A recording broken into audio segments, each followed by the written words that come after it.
Ahora a la entrevista de esta semana.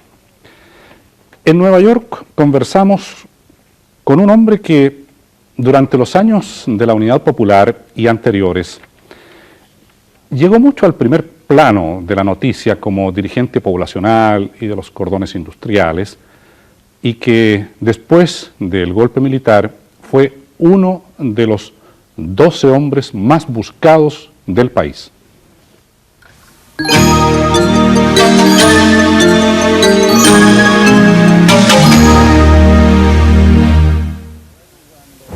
Bueno, cuando uno llega aquí a los Estados Unidos tiene todas las posibilidades de obtener un buen trabajo, de ganar mucho dinero y de pasarla bien.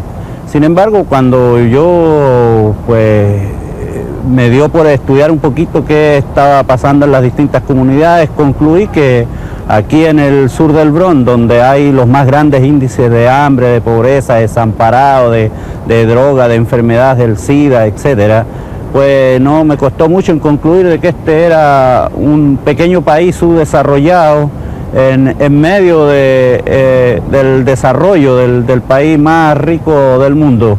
Y pues eso me llevó a quedarme aquí, porque además esto era lo que más se parecía a San Miguel o a cualquier población de Chile.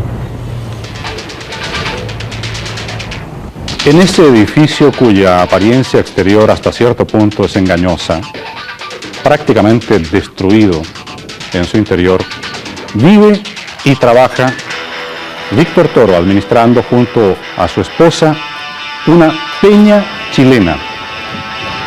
Allí se realizan, aparte de diversiones, reuniones de trabajo, porque Víctor Toro es un dirigente que se ocupa, por ejemplo, de que se mantengan ollas comunes. ¿Por qué no nos hace un breve resumen de su vida hasta el golpe del año 1973? Bueno, con mucho gusto.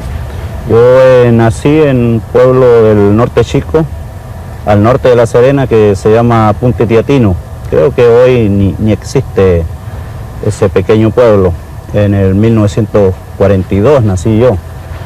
Y trabajé durante muy niño en las minas de hierro de todo el norte chico, el Tofo, el Romeral, la Higuera, toda esa zona, con mi padre, hasta que hice el servicio militar en Arica, el regimiento número 4 de Arica, y posteriormente volví por un corto tiempo a mi ciudad y a mi pueblo, y llegué a simpatizar en una primera fase con el MIR cuando recién se inicia. Quiero decir, participé en su fundación con los líderes principales del MIR y llegué a ocupar cargos de alta dirección en el comité central de esa organización.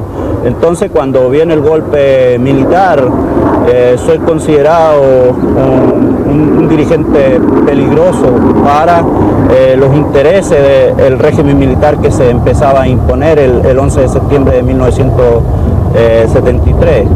Entonces, por supuesto, yo fui detenido después de casi un año de haber actuado en la clandestinidad. En 1974, en abril de 74, yo soy detenido y llevaba a la Academia de Guerra de la Fuerza Aérea allá en Las Condes, primero a la base El Bosque y después a la Academia de Guerra, y ahí me mantuvieron casi un año desaparecido, ¿no? En los subterráneos de la Academia de Guerra. Estuve condenado a varios pelotones de fusileros, de simulacros de fusilamientos y bueno, y todas las torturas que no quisiera recordarlas así de una manera tan detallada. Después del golpe militar sabemos que usted estuvo preso un tiempo y posteriormente salió del país.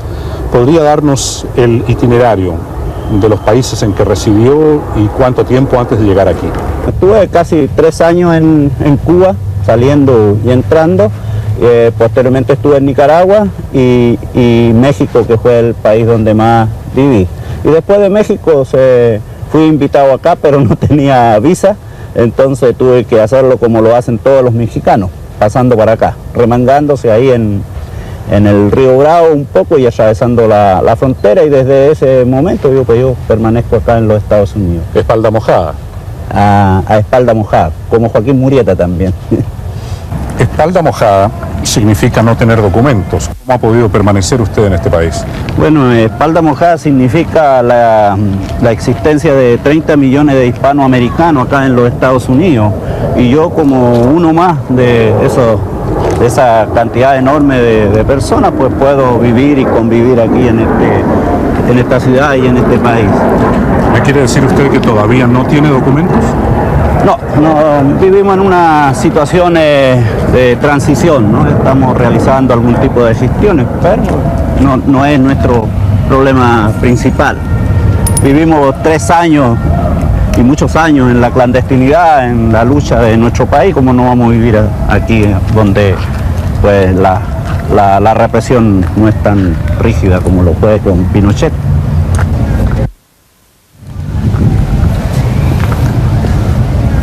¿Y qué trabajo es el que hacen ustedes aquí actualmente? Bueno, nosotros hacemos un trabajo con la gente desamparada, con la gente sin vivienda y con la gente que tiene problemas como la enfermedad del SIDA, por ejemplo, ¿no? Que aquí en el sur del Bronx es bastante agudo, ¿no? Entonces, organizamos, trabajamos con las iglesias de barrio, trabajamos con la comunidad puertorriqueña, la comunidad dominicana, la comunidad negra. Sentémonos ahí. Con la gente que es más afectada por toda esta problemática acá en el sur del Bronx, ¿no? En esta esquina se sienten toda clase de gritos. ¿Qué es lo que está pasando? Hay hombres en el medio de la calle. Bueno, ese es un reflejo de la situación de cierta descomposición social que hay en ciertas áreas de los Estados Unidos. La venta de todo tipo de drogas, como se vende manzanas, tomates en cualquier mercado de nuestro país. En Chile usted fue un alto dirigente del MIR. ¿Cuáles eran los principales postulados políticos del MIR? Una sociedad socialista con algunas características diferentes del planteamiento original de la idea de la dictadura del proletariado y de la misma idea del comunismo. Ahora, el método incluía la lucha armada. Incluía principalmente la lucha política, la participación decisiva y mayoritaria de las grandes mayorías de la nación y indudablemente también la utilización de las armas para conquistar el poder. La propuesta del MIR de alcanzar el poder mediante la lucha fue totalmente derrotada. Era un error, pues. Tácticamente, pues el MIR se desvió de sus postulados originales y indudablemente cuando una organización se desvía, se divide, y cuando una organización se divide es aplastada y es derrotada. ¿Está diciendo usted que el MIR fue derrotado porque se dividió, que si no habría ganado? El MIR de Luciano Cruz, el MIR del Miguel Enrique tenía una simpatía nacional extraordinaria en el movimiento popular, especialmente en la juventud obrera, en la juventud estudiantil. Aparte de un error táctico, filosóficamente, sin embargo, un gobierno que llega al poder por la fuerza inevitablemente cae en la violación de los derechos humanos, en una dictadura, de un signo u otro. El planteamiento del MIR, la contradicción del MIR, y por eso que en el año 1960 no fuimos miembros del Partido Comunista ni del Partido Socialista ni de ninguna otra organización.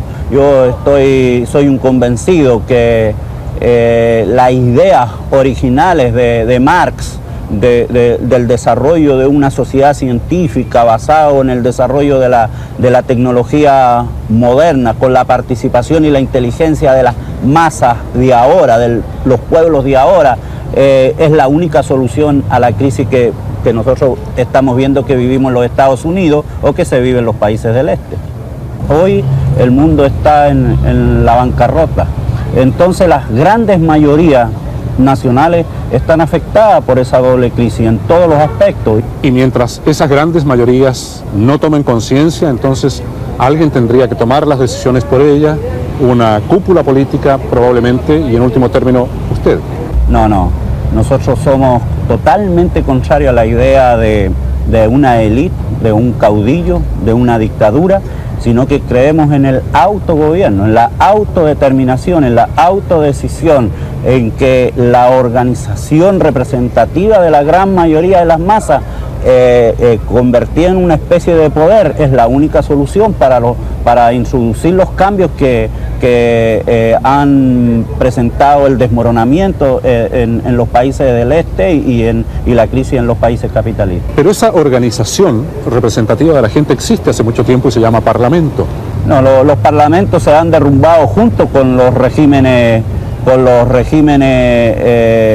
existentes, tanto en el capitalismo como en el imperialismo. Y lo que se mantiene en el caso de los países capitalistas son otra caricatura de forma de participación, dado que no representan pues, a las grandes mayorías afectadas por la crisis. ¿Y qué organismo estructuraría usted entonces para representar a esas grandes mayorías? Un poder popular, en el caso de los Estados Unidos, el poder del pueblo. ¿No? Pero ¿cuál sería el organismo?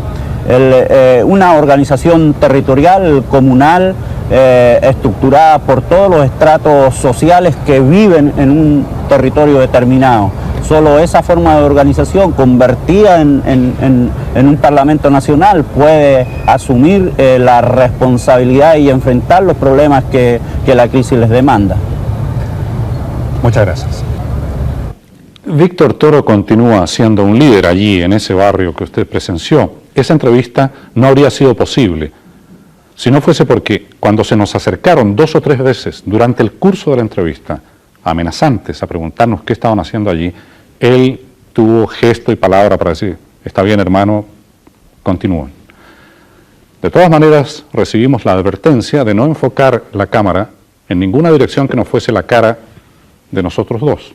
Y finalmente la presión fue tanta que el propio Toro nos aconsejó que ya estaba bien, que dejáramos la entrevista hasta allí.